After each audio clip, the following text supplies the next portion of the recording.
दोस्तों, सऊदी अरब के अंदर गैर मुल्कियों के लिए नए कानून का ऐलान कर दिया गया है। सैलरी, बोनस, फ्लाइट टिकट और रेस्ट को लेकर, छुट्टी को लेकर नए कानून का यहाँ पर ऐलान कर दिया गया है। ये कानून सऊदी अरब के अंदर जो डोमेस्टिक वर्कर के तौर पर लोग काम करते हैं, उनके लिए बनाया गया है। हालांकि ये कानून पहले से ही है, लेकिन मिनिस्ट्री की तरफ से इस कानून का एक मरतबा फिर से अपडेट किया गया है और कहा यह गया है तमाम कफीलों को कि इस कानून की पाबंदी तमाम लोग जरूर करें। जितने भी डोमेस्टिक वर्कर सऊदी अरब के अंदर काम करते हैं, वो इस कानून के बारे में जरूर से जान लें। तो सबसे पहले यहाँ पर आपको बता दें कि कहा यह गया है कि अगर वर्कर 2 साल में छुट्टी पर जा रहा है या फिर फाइनल एग्जिट पर जा रहा है, तो फ्लाइट टिकट की जिम्मेदारी कफील की होगी।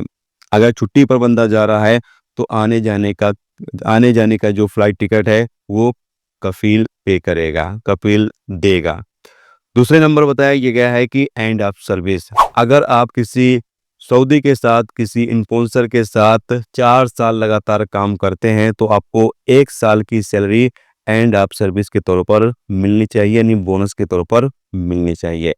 तीसरे नंबर बताया ये गया है कि अगर आप बीमार होते हैं, तो हर साल आप 30 रोज की बीमारी वाली छुट्टी ले सकते हैं, वो भी सैलरी के साथ, यानी पेड इसकी लीव हर साल आप 30 दिन की ले सकते हैं। लेकिन इसके लिए आपको वैलिड मेडिकल रिपोर्ट पेश करनी होगी, यानी आपको मेडिकल रिपोर्ट पेश करनी होगी। उसकी बुनियाद पर आप हर साल 30 रोज की छुट्टी ले सकते हैं सैलरी के साथ। इसके साथ ही आगे बताया ये गया है कि वर्कर का पासपोर्ट और इकामा ये वर्कर के पास ही रहना चाहिए। कफील वर्कर का इकामा और पासपोर्ट अपने साथ नहीं रख सकता है।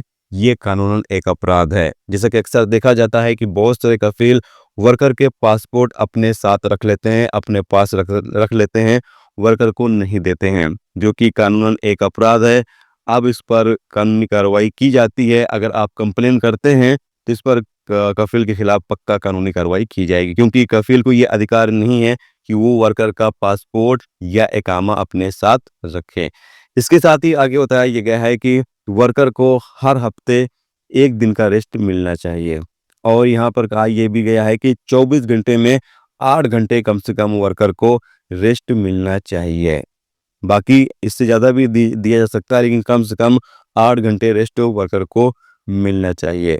और आगे यहाँ पर बताया गया है कि वर्कर की जो भर्ती की लागत है, यानी जब नए वर्कर को भर्ती किया जा रहा है, तो उसमें जो फीस है, चाहे वो वर्क परमिट की फीस हो, इकामे की फीस हो, नकल कफाले की फीस हो, या बाकी तरीके की जो फीस है, वो वर्कर से नहीं लिया जाएगा। वर्कर से एक पैसे भी नहीं लिए जाएंगे। सारा जो खर्च है वो कफील की जिम्मेदारी होगी, वो पे करे। अगर वो पे नहीं करता है और वर्कर से पैसे लिए जाते हैं, तो ये कानून का वायलेशन है, जिस पर कफील को 20,000 रियाल का फाइन किया जाएगा। और यहाँ पर बताया गया है कि 3 साल तक बैन कर दिया जाएगा कि वो 3 साल तक अपने यहाँ वर्कर की भर्ती नहीं कर सकता है। तो ये कुछ नए कानून, नए नियम डोमेस्टिक वर्करों के लिए लागू कर दिए गए हैं, जिससे सऊदी अरब के अंदर जो डोमेस्टिक वर्कर काम करते हैं, उनको काफ़ी ज़्यादा फायदा होगा। तो इन कानूनों के बारे में आप क्या कहना चाहेंगे?